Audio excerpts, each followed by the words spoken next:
Hello दोस्तों। आज हम क्लास 8 का यूनिट 3 कवर करेंगे जिसमें हम जुडिशरी के बारे में समझेंगे। ये टॉपिक काफ़ी इंटरेस्टिंग और काफ़ी मज़ेदार होने वाला है क्योंकि जो ये टॉपिक है जुडिशरी न्यायपालिका, ये काफ़ी अगर हम इसे डिटेल में करें तो इसके ऊपर काफ़ी बड़ी वीडियो बन सकती है। लेकिन मैं इसमें क्लास 8 के बेसिस पे आपको बेसिक्स समझाऊंगा कि न्यायपालिका क्या होती है, जुडिशरी क्या होती है, और हम इसके बारे में जितने टॉपिक्स रिलेटेड होंगे, टच में होंगे, मैं उनको कवर कराऊंगा। ज़्यादा डीप में भी नहीं जाऊंगा, बस क्लास 8 के according I will try to cover each and every topics, right. तो इसमें मैं 2 चैप्टर कवर करूंगा, लाइक चैप्टर 5 न्यायपालिका, चैप्टर 6 हमारी आपराधिक न्याय प्रणाली, क्रिमिनल जस्टिस सिस्टम क्या है हमारा, मतलब किस तरीके से जस्टिस मिलता है, उसका पूरा प्रोसीजर क्या होता है, और जुडिशरी के बारे में समझेंगे, राइट। तो चलिए हम स्टार्ट करते हैं न्यायपालिका। सबसे पहले जुडिशरी को समझते हैं।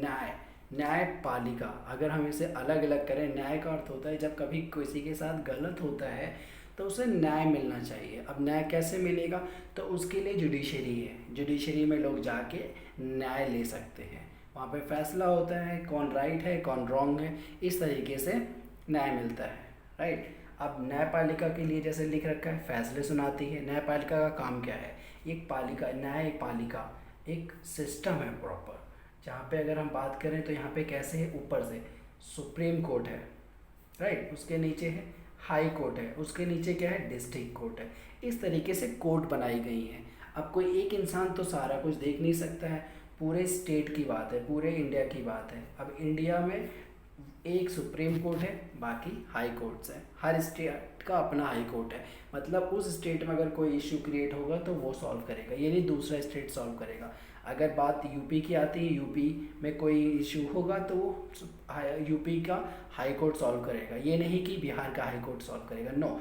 बट अगर कोई बड़ा इशू बनता है तो ये सुप्रीम कोर्ट में जाएगा। मान लो 2 स्टेट फाइट करने लग गए तो सुप्रीम कोर्ट में जाएगा, राइट। तो ये प्रोसीजर चलता है। इमेजिन क्लास का एग्जांपल लेते हैं। क्लास में अगर कोई बात होता है तो क्लास टीचर सॉल्व करता है, क्लास टीचर से सॉल्व नहीं होता है तो वो ऊपर जाता है प्रिंसिपल तक। ऐसे नहीं कि आप डायरेक्टली प्रिंसिपल के पास चले जाएं, राइट। तो ये हो गया बेसिक्स अबाउट जुडिशरी। अब समझते हैं न्यायपालिका क्या करती है, फैसले सुनाती है, राज्यों के विवादों को निपटाना, सॉल्व स्टेट कॉन्फ्लिक्ट। अभी मैंने आपको बताया कि 2 स्टेट का में अगर इशू होगा तो वो सुप्रीम कोर्ट करेगा। अगर एक ही में जगह का है, एक जगह का, तो वो अपना अपना हाई कोर्ट अपना सॉल्व कर लेगा। और फिर अपराध पर सजा, ऑफ कोर्स न्याय देना, न्याय कौन देगा, न्यायपालिका देगी, राइट। अब काम की बात करें, विवादों को निपटाना, सॉल्व कॉन्फ्लिक्ट, कोई भी विवाद हो, कोई भी छोटा सा, अगर वो डिस्ट्रिक्ट लेवल पे है तो डिस्ट्रिक्ट कोर्ट सॉल्व करेगा, अगर वो स्टेट लेवल में आ रहा है तो वो हाई कोर्ट सॉल्व करेगा, अगर वो 2 स्टेट के बीच में मैटर है तो वो सुप्रीम कोर्ट सॉल्व करेगा, राइट। आई होप आपको समझ में आ गया होगा। और एक तो निपटारा करना, कुछ कोई भी इशू हो निपटारा होगा। दूसरा है न्यायिक समीक्षा, जुडिशियल रिव्यू देना।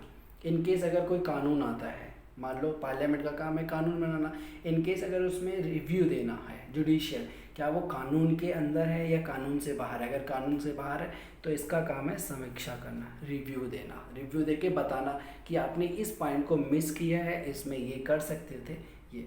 और फिर कानून की रक्षा करना, सेफ लॉ। अब कानून की रक्षा कौन करेगा, कानून की जब समझ ही न्यायपालिका को है तो कानून की रक्षा भी न्यायपालिका करेगी, क्योंकि उसे पता है कि कौन सी चीज़ राइट है और कितनी राइट है, राइट। और फिर नेक्स्ट है मौलिक अधिकारों का क्रियान्वयन, इम्प्लीमेंट फंडामेंटल राइट्स। आपको पता है फंडामेंटल राइट्स सबसे इम्पॉर्टेंट है और ये सब नागरिक के लिए एक समान है, तो उनके क्रियान्वय के लिए, क्रियान्वय मतलब इम्प्लीमेंट के लिए, ऐसा ना हो कि इम्प्लीमेंट ही नहीं हो रहा है, लोगों को वायलेंट हो रहा है। मान लो मेरा फंडामेंटल वायलेंट हो रहा है, then I have a right to go to supreme court to file a case, right. यहाँ पे आपको डिस्ट्रिक्ट हाई कोर्ट नहीं जाने की ज़रूरत है, फंडामेंटल कोई छोटा टॉपिक नहीं है, तो इस केसेस में आप सुप्रीम कोर्ट जाके डायरेक्टली कंप्लेंट कर सकते हैं। और इम्पोर्टेंट, सुप्रीम कोर्ट हमारे दिल्ली में है, जो पूरे भारत में केवल एक है, राइट। तो ये इंपॉर्टेंट फैक्टर्स हो जाते हैं इसके काम, सॉल्व कॉन्फ्लिक्ट, कोई भी कॉन्फ्लिक्ट हो, जुडिशियल रिव्यू देना किसी भी चीज़ पे, सेफ लॉ को सेव करना, और इम्प्लीमेंट फंडामेंटल राइट्स को इम्प्लीमेंट करना, राइट। तो ये हो गया। इसके बाद है स्वतंत्र न्यायपालिका, इंडिपेंडेंट जुडिशरी। ये सबसे इंपॉर्टेंट टॉपिक है। वाई वी कॉल्ड है इंडिपेंडेंट जुडिशरी, बिकॉज आपने अगर इस गवर्नमेंट के स्ट्रक्चर पढ़े हो तो इसमें हमने 3 चीज़ें कवर कराई थी, legislature, executive and judiciary, right. जिसमें मैंने बताया था कि ये दोनों मिलकर कार्य करती हैं, दे वर्क टुगेदर।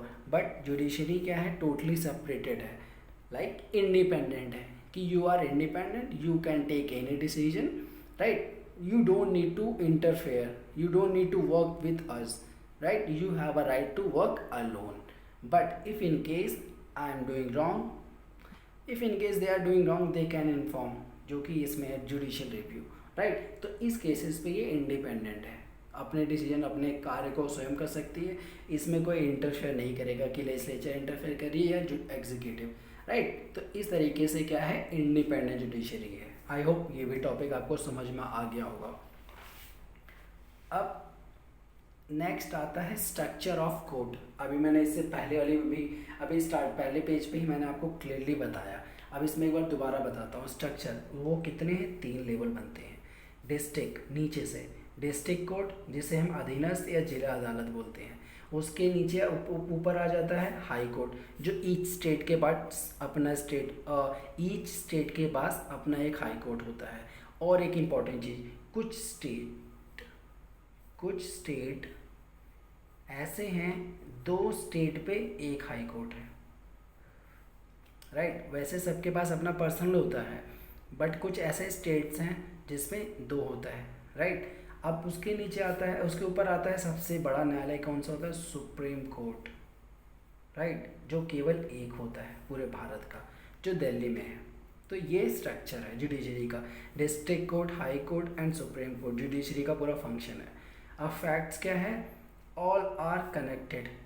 सबसे इम्पॉर्टेंट चीज़ है यहाँ पे, ऐसा नहीं है जैसे कि गवर्नमेंट के 3 अंग थे, राइट, लेजिस्लेचर, एग्जीक्यूटिव, जुडिशरी, ये दोनों मिल के कार्य करते थे, ये अलग। यहाँ पे ऐसा नहीं है कि डिस्ट्रिक्ट कोर्ट अलग कार्य करेगी, यहाँ पे they all are connected, they all are connected.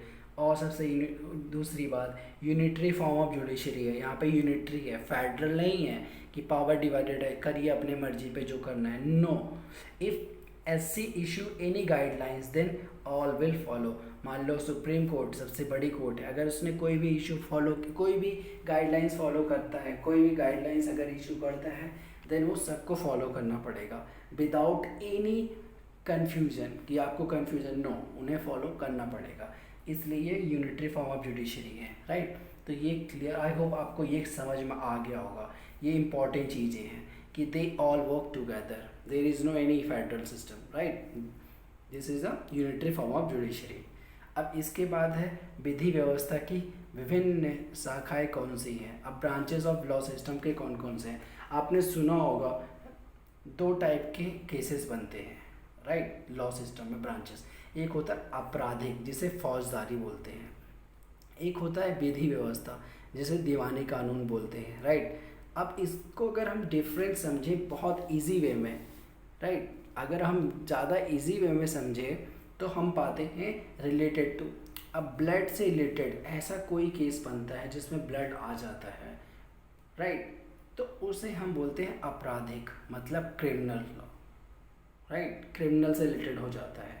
System, और इसमें क्या आ जाएगा, नो ब्लड, कोई ब्लड का सिस्टम नहीं होगा। लैंड इशू बन गया, डाइवोर्स हो गया, इस टाइप के अगर केसेस होते हैं तो ये विधि व्यवस्था या दीवानी कानून में आ जाएगा, राइट, नॉर्मल में। और ये कैसे हो जाएगा, आपराधिक, क्रिमिनल से रिलेटेड होगा।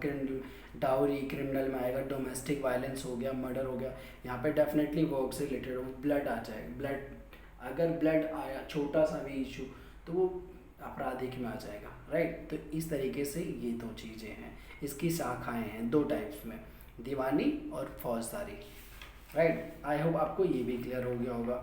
नेक्स्ट आता है, क्या हर व्यक्ति अदालत की शरण में जा सकते हैं? Is there any possibilities that everyone can गो?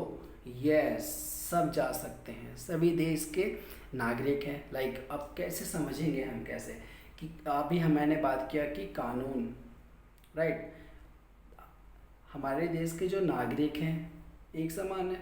और हमारे देश में अगर न्याय पाना है तो उन्हें डेफिनेटली जुडिशरी के पास जाना पड़ेगा, न्यायपालिका।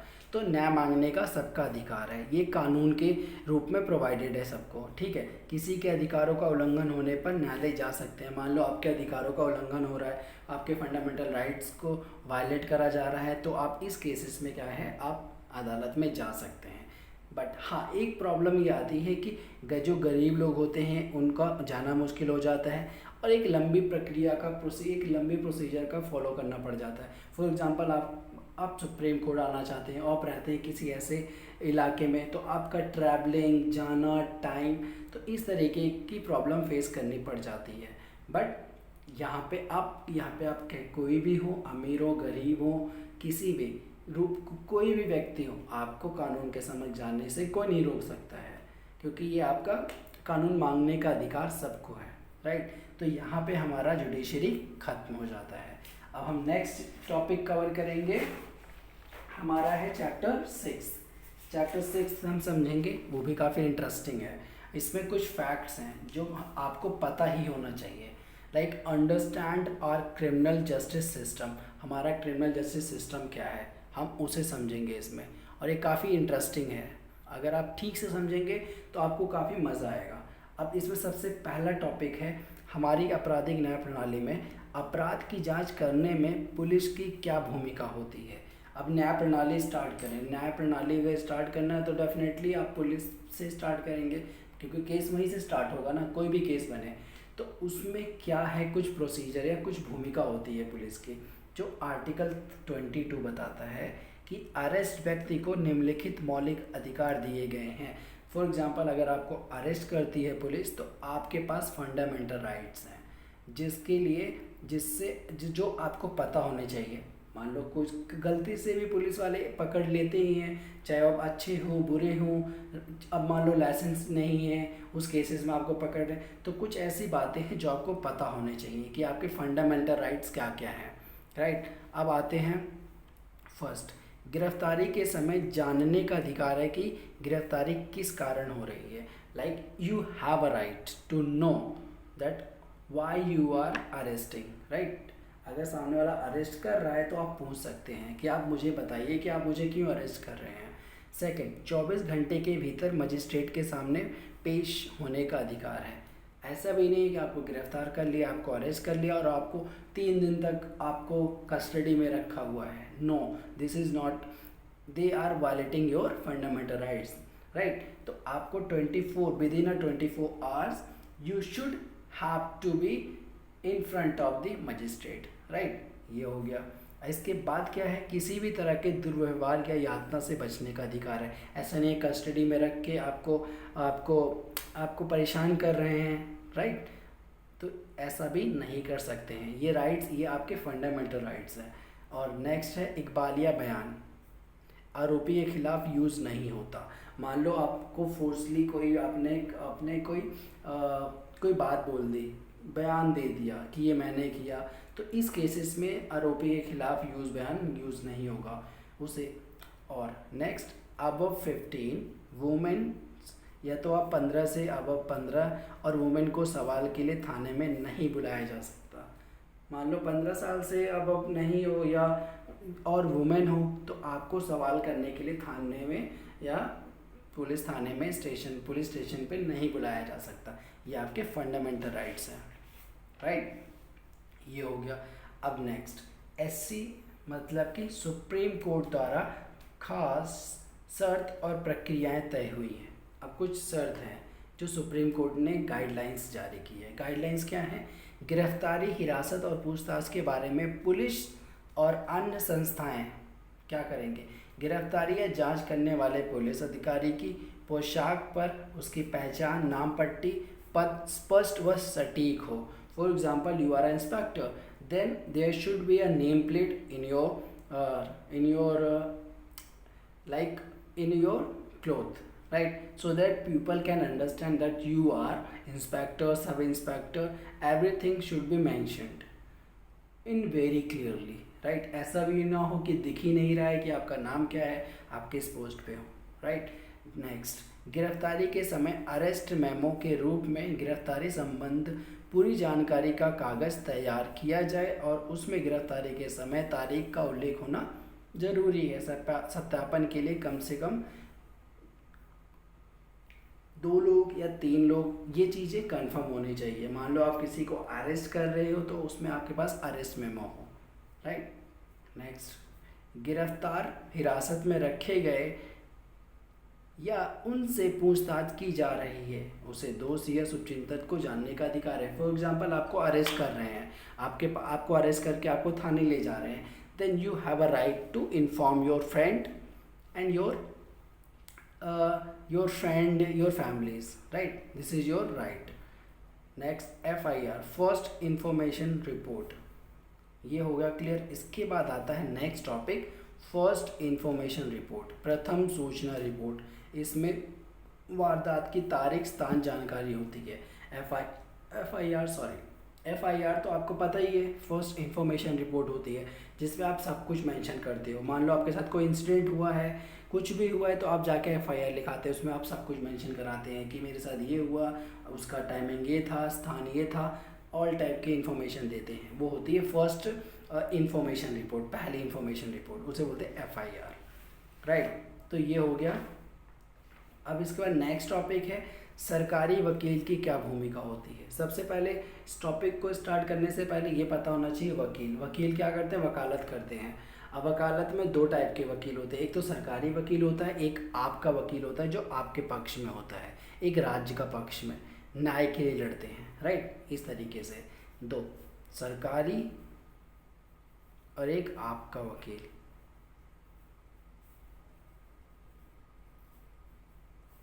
आपका वकील, राइट। इस तरीके से इनकी भूमिका होती है कि न्याय के लिए लड़ना, वो केवल न्याय के लिए लड़ते हैं। आपका वकील क्या करेगा, आपकी वकालत करेगा कि my client is very innocent, right. तो इस तरीके की इनकी भूमिका होती है। नेक्स्ट है न्यायाधीश की क्या भूमिका होती है। अब यहाँ पे जज साहब की बात हो रही है कि जज साहब का क्या होता है। इमेजिन, अब यहाँ पे इमेजिन करिए अंपायर, गेम में क्रिकेट का मैच होता है तो अंपायर होता है, जो कौन होता है, डिसाइड करता है कि अगर आप वो आउट है तो definitely he will say out, तो आपको जाना पड़ता है। सेम न्यायाधीश का काम है, वो एक अंपायर के रूप में होते हैं जो बताते हैं कि ये सही है, ये गलत है, और वे बहुत ज़्यादा निष्पक्ष होते हैं।